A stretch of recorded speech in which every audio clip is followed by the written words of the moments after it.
आपण पाहतोय प्रचंड अशी गर्दी रस्त्यावर आपण पाहतोय वाहतूक जाम झालेली आहे। आता इथं एकच रस्ता सुरू आहे आणि पलीकडे वाहनांना देखील जाणं मुश्किल झालेलं आहे। पोलीस प्रशासन या ठिकाणी वाहतूक लावण्याचा प्रयत्न करते आपण पाहतोय प्रचंड अशी गर्दी पोलीस या ठिकाणी वाहतूक गर्दी कव्हर करतायत।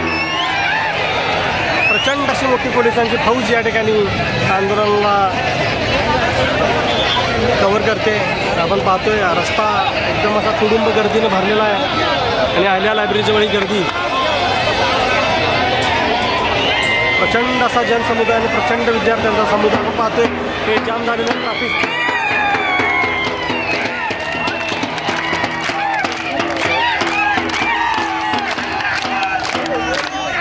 लाईव्ह अपडेट आपल्यापर्यंत पोहोचवतोय। शक्य तितक्या लोकांना हे शेअर करा जेणेकरून या आंदोलनाची धग पूर्ण महाराष्ट्रभर पोहोचेल।